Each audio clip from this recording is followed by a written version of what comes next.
Voici les clés de ce SUV pas comme les autres, puisqu'il s'agit d'un SUV diesel électrique, c'est le seul au monde. Alors au sommaire de cette vidéo, on fera bien sûr un tour ensemble du propriétaire, tour extérieur et intérieur dans cette finition AMG Line. Je ferai bien sûr le point consommation, bien entendu batterie pleine et batterie vide. Alors l'avenir du diesel, l'avenir des motorisations diesel, bien sûr on en parlera. Est-ce que c'est une alternative de mettre un moteur électrique?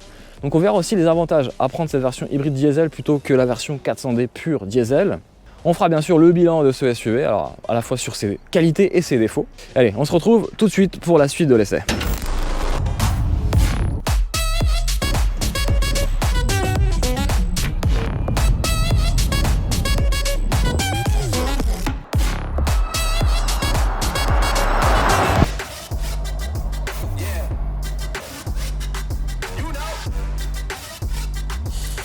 Allez, c'est parti, on fait le tour extérieur du propriétaire Mercedes GLE 350 DE comme diesel électrique, diesel hybride.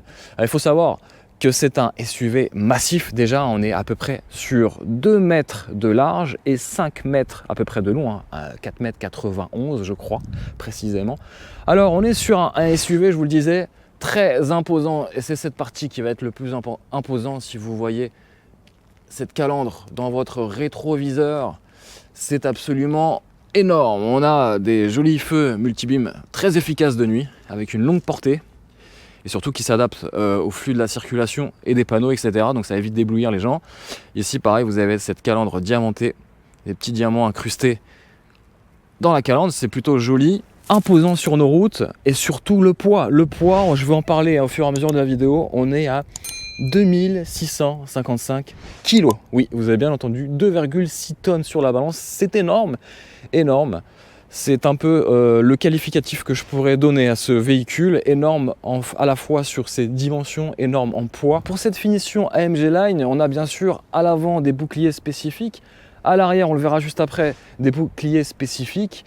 On a aussi un vitrage surteinté à l'arrière, ce qui donne un côté un peu plus classe, un peu plus sportif. Et on a ces jantes. Alors ces jantes, ce sont des jantes initiales fournies avec cette finition AMG Line, les jantes de 20 pouces en 275/50 aussi bien à l'avant qu'à l'arrière.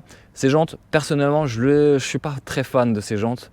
Je préfère les jantes de 22 pouces qui lui donnent vraiment une belle allure sportive. Bon, il faudra rajouter 2600 € si vous voulez ces jantes de 22 pouces.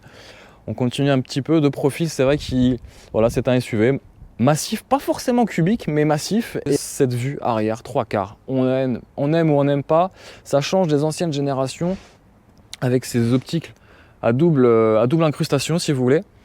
Et c'est vrai que ça fait très massif.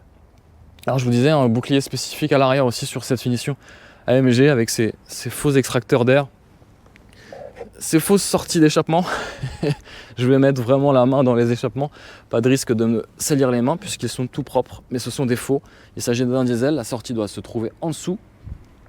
Voilà, alors on va parler des prix. Les prix pour s'offrir un beau SUV comme celui-ci, le GLE débute autour des 76 000 € dans une finition avant-garde Line, je crois. Pour cette finition AMG Line, il faudra rajouter à peu près 4 000 €. Donc c'est conséquent, mais par rapport au prix du véhicule, c'est pas forcément élevé. Et puis dans cette version hybride, vous allez tout de suite arriver sur des prix qui vont être autour des 85 000, 86 000 € sur la première définition disponible. Et puis sur cette finition AMG Line, vous allez atteindre les 90 000 €. Oui, ça commence à faire. Et il faudra rajouter à peu près 2 000 € d'options de plus. Donc c'est pas énorme non plus par rapport au prix global. 2 000 €, ça correspondra 1 200 € sur la peinture, la peinture noire obsidienne, et puis un équipement qui est plutôt sympa et pas forcément super cher, qui permet d'avoir un pack complet sur plein d'équipements intérieurs. C'est le pack Premium Plus qui vous permettra d'avoir un système Hi-Fi Sono Burmester de bonne qualité. Donc ça c'est pour profiter un petit peu de la qualité de votre playlist préférée, surtout si vous êtes en mode hybride, puisque vous allez avoir un silence complet à l'intérieur. Vous allez voir, ce 4x4, il est absolument génial au niveau du confort et de l'insonorisation, donc parfait pour les grands rouleurs surtout, avec cette motorisation diesel hybride. Et puis en termes d'équipement, on va rajouter, et on verra tout à l'heure sur la présentation intérieure, le toit ouvrant, bien sûr, et panoramique, et la caméra 360 le système Keyless Go qui permettra d'accéder à son véhicule sans clé, ça c'est aussi un petit confort supplémentaire. On a aussi les sièges chauffants à l'avant, bref, plein de petites options qui font qu'au final ce pack il est intéressant. Voilà, bon, on va parler des concurrentes parce que c'est vrai que sur le marché des SUV de luxe ou plutôt premium, ça va être tout simplement BMW X5 hybride. Voilà, donc dans la même gamme de prix à peu près, on aura ce véhicule qui va concurrencer ce GLE. On a aussi l'Audi Q7 qui commence un peu à vieillir et puis aussi celui-là, hein, le GLE qui commence aussi un petit peu à vieillir. On a hâte aussi de voir hein, la nouvelle génération de GLE avec des intérieurs du futur hein, qui vont sûrement ressembler à la Mercedes classe S et la nouvelle classe C. Voilà. Donc il est le seul à proposer justement ce moteur à la fois diesel et hybride. Ça c'est pas mal et c'est une bonne chose pour les grands rouleurs parce que vous pouvez facilement atteindre les plus de 900 km d'autonomie avec ce genre de véhicule qui fait plus de 2,6 tonnes sur la balance, je le rappelle. Et surtout vous pouvez rouler dans les zones ZFE, hein, les zones à faible émission, en ville, en tout électrique avec plus de 80 km d'autonomie. Ça c'est plutôt aussi un vrai confort, un vrai plus hein, sur ce véhicule, ce qui lui permet aussi d'échapper au malus au poids parce que sinon ça coûterait très cher. Donc voilà, bah, n'hésitez pas d'ailleurs hein, les amis à réagir un petit peu en commentaire pour savoir un petit peu lequel des trois vous préférez, hein, si c'est le GLE, le X5 ou bien le Q7. Dites-moi un petit peu si vous avez aussi d'autres références à me citer en commentaire. Merci. Allez, on continue la suite de l'essai.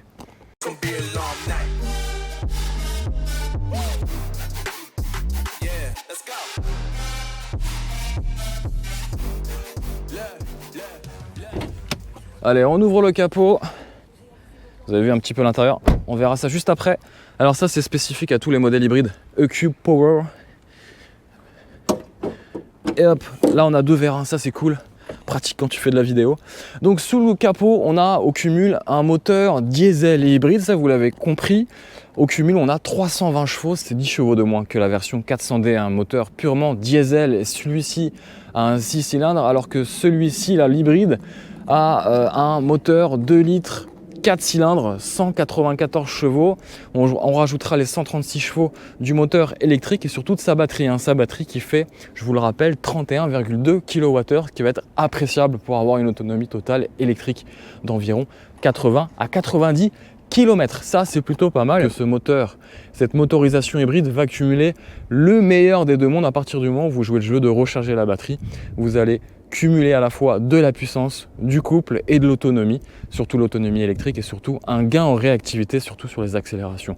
Au cumul, on a 320 chevaux et surtout 700 Nm de couple. Peut tracter beaucoup hein, en termes de capacité, voire plus que la version 400D, donc ça c'est plutôt une bonne chose. Et la bonne chose, c'est que forcément vous avez des relances quasiment immédiates. En termes de performance, on est sur un 0 à 100 en 6,8 secondes, c'est 1 seconde de moins que la version 400D, et en vitesse max par contre on sera autour des 210 km/h quand la version full diesel, le 400D, atteindra les 245 km/h. Voilà, vous connaissez un peu tout sur ce système moteur hybride. Je ne vais pas rentrer dans le détail. Si vous voulez plus de détails, je vous mettrai en description exactement la puissance du moteur thermique et la puissance du moteur électrique. La batterie, je vous rappelle, se situe sur l'arrière. Donc ici vous avez la trappe électrique. Donc une charge qui pourra atteindre presque les 13 heures sur une prise domestique. Sur une prise 23 kWh, vous serez à peu près à plus d'une heure. Et sur les chargeurs Ionity sur autoroute, vous pourrez recharger en moins de 30 minutes. Donc ça, c'est plutôt agréable. Et puis je vous disais, hein, l'impact de cette batterie située sur l'arrière, c'est que ça va prendre sur le volume de coffre et sur le réservoir. Le réservoir, lui, cette fois-ci, fait 65 litres au lieu de 85. Et le coffre, on va le voir tout de suite, il fait 490 litres. Ouverture électrique, lui, fait 490, pénalisé, je vous le disais, par la batterie juste en dessous, au lieu de 630 litres. Donc c'est quand même pas mal en termes de volume de coffre. Ça pas mal aussi pour ranger les câbles. Désolé, c'est un peu le bordel. Vous avez ce petit rideau qui permettra, hop, de masquer ce que vous avez à l'intérieur. Et surtout, vous avez pour le chargement l'abaissement du seuil de chargement si vous trouvez que c'est trop haut. Donc ça, c'est plutôt aussi pas mal. Voilà. Il faudra faire quelques compromis hein, du coup sur cette version hybride. Vous avez vu là, j'ai baissé l'arrière. Vous avez vu, la suspension se rabaisse pour justement faciliter le chargement du coffre. Je pense que j'ai terminé sur l'extérieur, on rentre à l'intérieur. Bon, avant de rentrer à l'intérieur, on va faire vraiment le test de l'habitabilité. Bon, c'est quand même un SUV familial, donc forcément, je sais que je vais pas avoir de mal déjà à accéder à bord. Regardez déjà, alors ces immenses portières très lourdes, avec un vitrage surteinté, là c'est plutôt pas mal si vous voulez rouler incognito surtout à l'arrière. Regardez, accessibilité easy, oh, je baisse presque pas la tête. Et puis là c'est le grand confort, c'est super royal. Bon, petit accoudoir, il n'y a pas encore le frigo avec le champagne, c'est un peu dommage, mais bon. Et très confort à l'arrière, et surtout, vous le voyez pas encore, mais admirez l'espace à bord. Regardez, je peux même m'installer tranquillement, regardez. Top santé, très bien installé, regardez, hop, je peux lire mon magazine préféré pendant que monsieur le conducteur, le chauffeur, me conduit à destination. Combien de fois avez-vous buté sur un mot dans cette question? Voilà, une question très pertinente, j'ai envie de vous dire. Fini la petite blague, mais c'est vrai que pour vous dire que j'ai vraiment de la place. Regardez, devant les genoux, c'est incroyable, ils ont en plus creusé en plus de ça. Et puis, ce toit ouvrant hein, qui est présent dans le pack Premium Plus, il est presque nécessaire pour donner un peu de joie de vivre, surtout de la luminosité à bord. À l'arrière, pas de réglage spécifique sur les sièges ou quoi que ce soit, mais vous avez déjà une belle qualité sur la présentation des portières avec voilà, du cuir. Alors c'est pas du vrai cuir, hein, c'est du cuir Artigo mêlé à de la microfibre, ça on verra ça plus tard, mais ça confère plutôt au siège et à la banquette arrière un joli moelleux et c'est très confort franchement. Et puis là vous avez la vue que vous allez avoir si vous êtes à l'arrière. Moi j'aime beaucoup, en tout cas à l'arrière on est très bien installé. À l'arrière pareil, malheureusement on n'a pas de réglage de clim ou quoi que ce soit, je suis assez surpris. En revanche vous avez deux prises USB-C, un petit rangement ici. Et puis voilà, je pense que vous savez tout à l'arrière de ce GLE. Allez, on se retrouve à l'avant.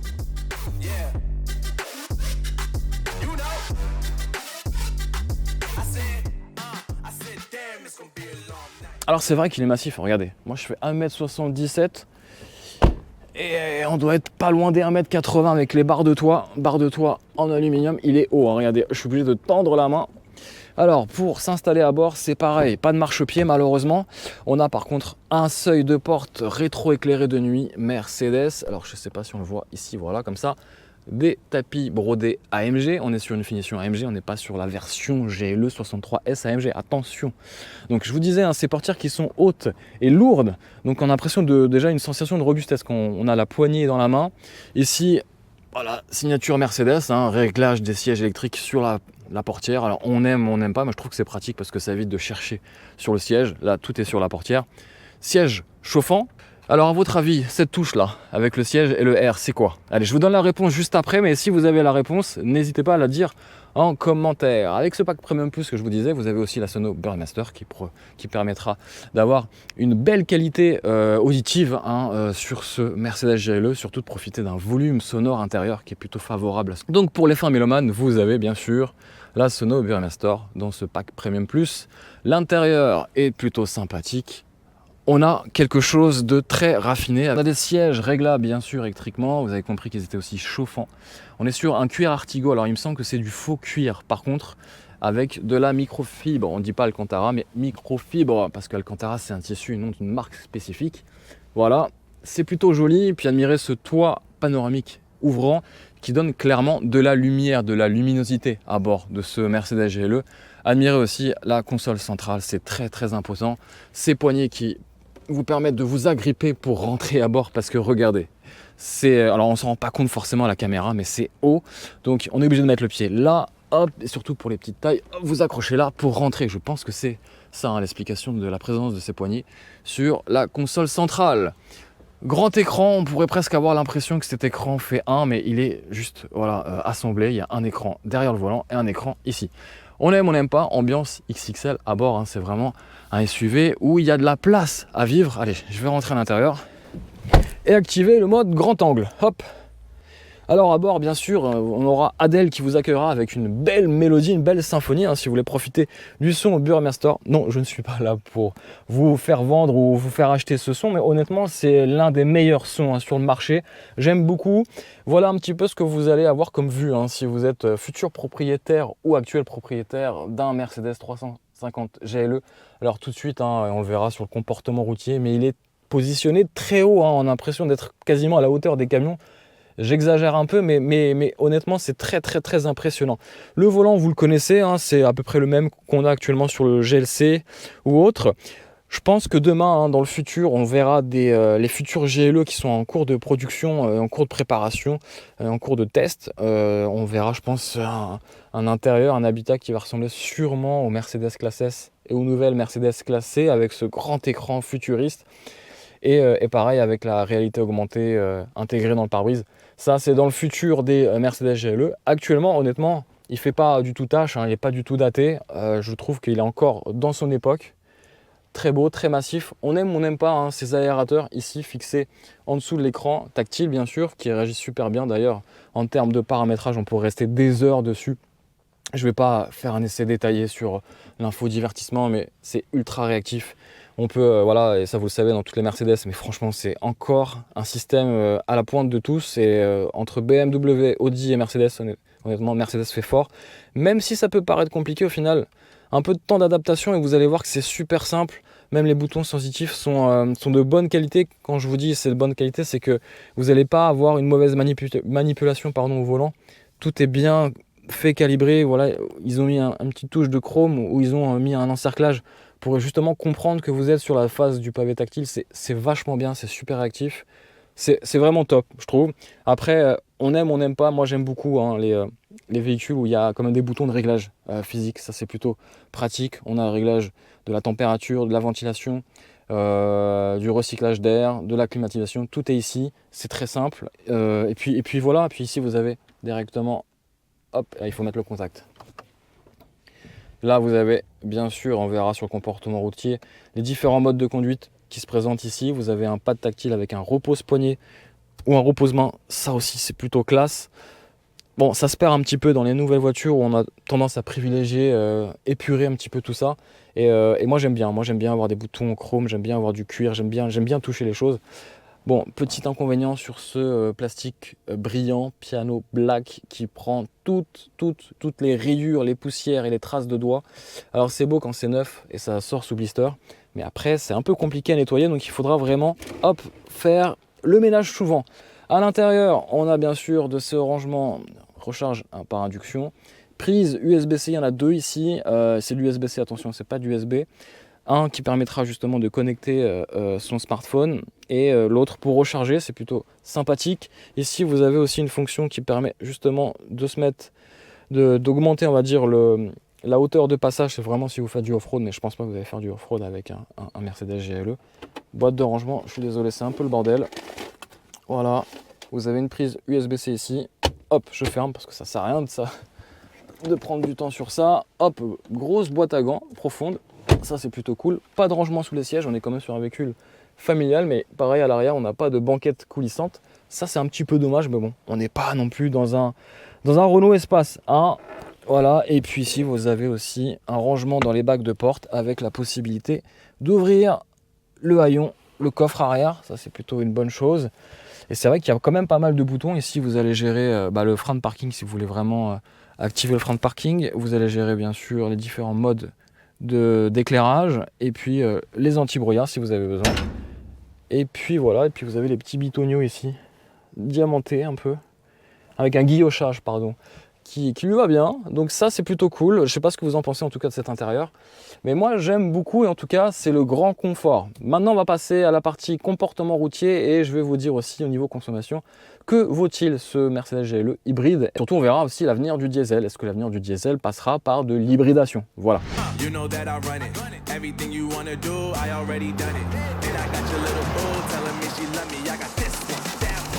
Alors amis grands rouleurs, c'est vrai que bon, cet hybride diesel il est aussi fait pour vous. J'avais juste un petit reproche quand même à lui faire sur on va dire le freinage. Le freinage qui, faudra s'habituer hein, sur le freinage puisqu'il n'est pas forcément le même en fonction des différents modes de conduite.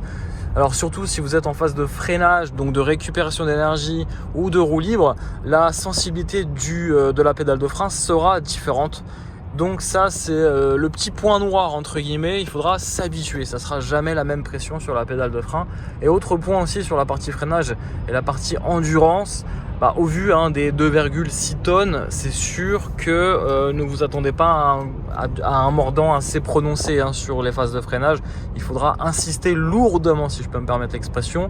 Sinon, à part ça, le grand confort, c'est le maître mot à bord de ce GLE. Le confort, l'insonorisation, encore plus en mode hybride, en mode électrique plutôt, où là, vous n'entendez plus le moteur 4 cylindres qui n'est pas forcément noble à l'oreille. Voilà tout.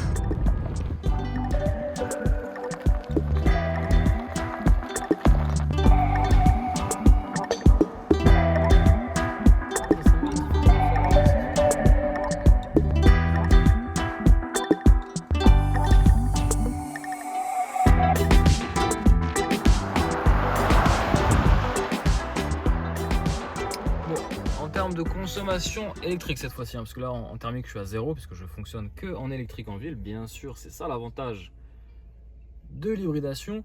Je suis en moyenne autour des 30 kWh, hein, ce qui est quand même assez conséquent, hein, et c'est pas forcément étonnant au vu du poids de ce gros bébé. Alors ce qui est assez étonnant, c'est le frein moteur, l'intelligence du frein moteur. Je ne touche même pas au frein, je suis dans une descente et c'est pour vous dire qu'en fait le système va lire automatiquement la route. Je sais pas comment, mais en tout cas il y a plusieurs capteurs, plusieurs radars à l'avant et finalement il y a une espèce de frein moteur intelligent qui fait que ça va en permanence quasiment recharger les batteries, mais ça a une seule conséquence, c'est que vous n'allez jamais avoir, je vous le disais tout à l'heure, le même dosage sur le frein. Ça y est, on a arrêté en silence et on va repartir en électrique. Ça qui est bien avec une hybride.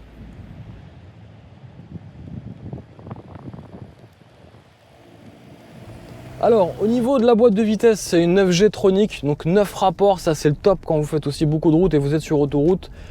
À partir du 9e rapport, forcément, tout est cool et surtout les consommations sont ultra basses. D'ailleurs, bonne transition pour parler des consommations.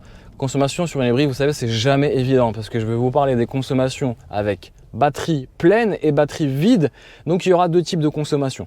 Donc, consommation avec batterie pleine, c'est-à-dire que vous allez rouler quasiment, si vous voulez faire des économies à la pompe ou des trajets quotidiens pour aller au travail par exemple, ou aller récupérer votre enfant à l'école, vous allez plutôt rouler en électrique si bien sûr vous avez joué le jeu de recharger les batteries. Dans ce cas-là, vous êtes à 0 en consommation thermique et autour de 23 kWh en consommation électrique. En revanche, si vous êtes sur des consommations mixtes où par contre on n'a pas la main pour choisir avec quel type de moteur on relance la voiture, ça va se faire automatiquement, donc vous n'avez pas à gérer ça. C'est plutôt bien et pas bien, ça dépendra des circonstances de circulation. Parfois le système se permet d'activer le moteur diesel alors qu'il n'y a pas besoin. J'étais en réserve hier de 50 km en électrique sur du plat et à un moment donné, je pense qu'il, pour des raisons techniques, il a dû allumer le moteur diesel. Donc pareil, ça, j'ai pas la main sur ça, c'est à la fois un plus et un inconvénient parce que des fois j'ai vraiment envie de rouler en électrique et parfois le moteur diesel se déclenche. C'est très rare et je pense que c'est vraiment pour des raisons techniques. Donc dans ce meilleur des mondes, quand vous avez le moteur thermique électrique qui sont de concert, vous allez atteindre des consommations qui sont absolument étonnantes pour ce type de véhicule puisqu'on va être autour des 3 litres au 100. Ça c'est dans le cas où vous allez avoir une batterie pleine qui va avoir 80 km d'autonomie. Si vous roulez en mixte avec le moteur thermique, là forcément vous allez prolonger, si vous voulez, l'autonomie entre guillemets et donc prolonger les basses consommations. Une fois que vous êtes sur autoroute, bien sûr là la batterie ne va plus rien servir. Pourquoi? Parce qu'au-delà de 140 km/h, c'est le moteur thermique qui va reprendre le relais. Je vous rappelle qu'en France, 130 km/h, c'est la vitesse maximale autorisée. Voilà, vous savez tout. Et donc c'est vrai que c'est pas forcément son terrain de jeu de rouler en électrique. Donc la batterie va vite se vider sur autoroute. Et à partir de là, on va rentrer sur le point consommation lorsque la batterie est vide. Et lorsque la batterie de 31,2 kWh est vide, là, on va avoir le pire des deux mondes. C'est-à-dire qu'on va avoir à la fois cumulé le poids de la batterie qui fait à peu près 400 kg sur ce véhicule et on va aussi du coup avoir des consommations qui vont être beaucoup plus élevées entre guillemets ou plus élevées qu'un moteur diesel puisque un moteur diesel, le 400D, lui fait 400 kg de moins, il fait 2,2 tonnes sur la balance. Donc c'est du poids supplémentaire inutile à tracter. Et là, j'en viens au fait que du coup, les consommations sur autoroute, batterie vide, sont autour des 7 litres au 100. Ce qui n'est pas non plus déconnant en vrai, je m'attendais à beaucoup plus, surtout au vu du poids total, je ne vais pas vous le rappeler. Allez, je vous laisse quand même me rappeler le poids total de ce véhicule en commentaire. Mais je m'attendais à beaucoup plus quand même, surtout avec une pénétration dans l'air qui n'est pas forcément optimale sur autoroute. Et 7 litres 100, c'est quand même pas mal. Et en termes d'autonomie maximale, on va être plutôt autour des 900 voire 950 si vous avez vraiment le pied léger, vous ne faites pas beaucoup non plus d'autoroute, mais plutôt de la route, de la nationale ou départementale, ce qui va privilégier, on va dire, les basses consommations. Donc ça, c'est plutôt pas mal. Et honnêtement, est-ce que c'est l'avenir du diesel? Je pense que oui, parce que le moteur diesel est en train de mourir. Et c'est avec ce genre d'électrification qu'on va permettre de maintenir une certaine durée de vie sur le diesel, parce qu'aujourd'hui, ce véhicule est à la fois pas du tout axé sur le poids, Pas de malus aussi éco, puisqu'il a une certaine autonomie électrique, hein, il dépasse les 50 km d'autonomie, donc il a certains avantages. Là, il va faire nuit. Là, attention, par contre, hein, je vous parlais de ses qualités, ses défauts. Ses qualités, c'est que c'est vrai qu'on voit tout, mais alors dans les souterrains, dans les parkings souterrains, c'est un peu problématique parce que le bébé fait presque 2 mètres de large et donc il faudra un peu serrer les fesses. Heureusement que j'ai les différentes caméras 360 qui me permettent d'y voir un peu plus clair autour de moi, surtout de ne pas abîmer la carrosserie et les jantes. Ça, c'est plutôt essentiel. Et donc, voilà, ça passe. Bon, en tout cas, j'espère que j'ai été clair hein, sur tout le détail au volant de ce GLE. Il fait nuit et l'ambiance à bord, je vous dis pas, on est dans une Mercedes, donc forcément, c'est un petit régal. Hein, tous ces éclairages d'ambiance, sûrement et certainement paramétrables à différents niveaux, donc ça c'est plutôt cool. Alors, confort et surtout silence à bord, vous allez en profiter sur plusieurs dizaines de kilomètres, beaucoup plus que certains de ses concurrents hybrides, pratiquement entre 80 voire 90 km en total électrique, et ça c'est plutôt agréable pour profiter de la sono, agréable aussi de rouler aussi en ville en silence, et ça c'est vraiment le petit plus hein, des voitures hybrides ou électriques.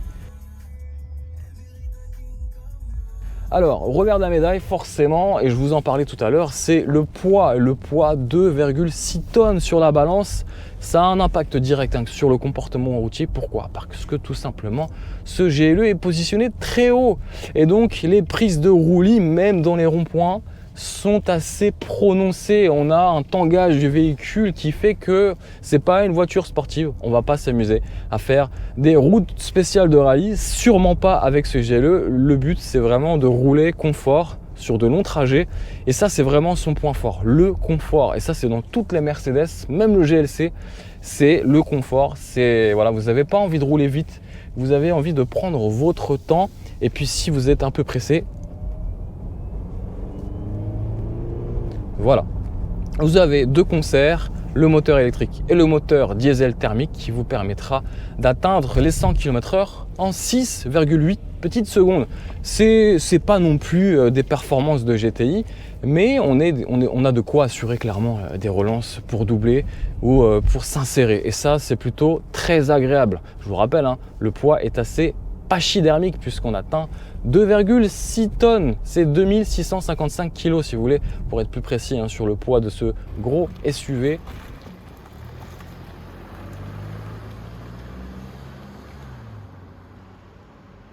Bon, désolé, j'embête un peu ma famille parce qu'effectivement on vient de se rendre compte qu'en se mettant en mode sport, en fait c'est le moteur qui recharge la batterie. On était à 59%, souvenez-vous tout à l'heure, là on est à 60%, donc ça, rassurez-vous, on pourra du coup alimenter la batterie de manière, on va dire, pas forcément écologique, mais si vous avez besoin d'avoir ce niveau de batterie, vous pouvez le faire en tout cas. Et c'est plutôt pratique, hein. On a 80 km d'autonomie en ville, ou même sur route. Bon, sur autoroute ça sert à rien, mais plutôt en ville, et ça c'est plutôt cool parce que du coup on a aucun bruit, que du silence à bord. C'est ça le plaisir des voitures hybrides.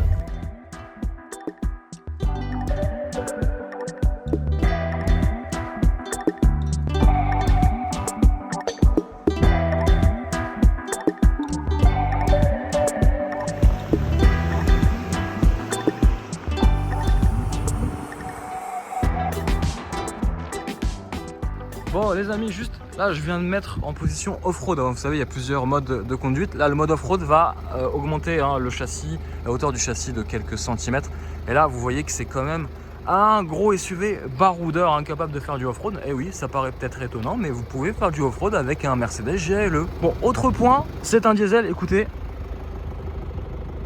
On l'entend. Alors je vous rassure, hein, travail sur l'insonorisation intérieure a été fait avec brio hein, par les ingénieurs, puisque à l'intérieur on n'entend strictement rien. Donc ça c'est plutôt aussi un bon point. Donc j'espère les amis que cet essai complet hein, de ce Mercedes GLE 350DE, donc diesel hybride, vous a plu. Si c'est le cas, n'hésitez pas à donner un peu de force à cette vidéo, bien sûr, un peu de sourire, un peu de smile, un peu de positivité. Surtout, soyez aussi bienveillants dans vos commentaires s'il vous plaît. Donc le petit pouce pour soutenir un petit peu la chaîne, l'essai. N'hésitez pas bien sûr aussi à commenter, bien sûr avec bienveillance, et commenter, argumenter s'il vous plaît. Hein, juste pas dire je préfère pour 90 000 € aller en occasion. Bien sûr qu'on ne compare pas l'occasion avec le neuf, c'est un véhicule neuf. J'espère que ça vous a plu. Je vous dis à très vite les amis pour de nombreuses aventures sur la chaîne Vlogcast Passion. N'hésite pas à t'abonner si t'es pas encore abonné. Moi je vous dis à très vite. Ciao.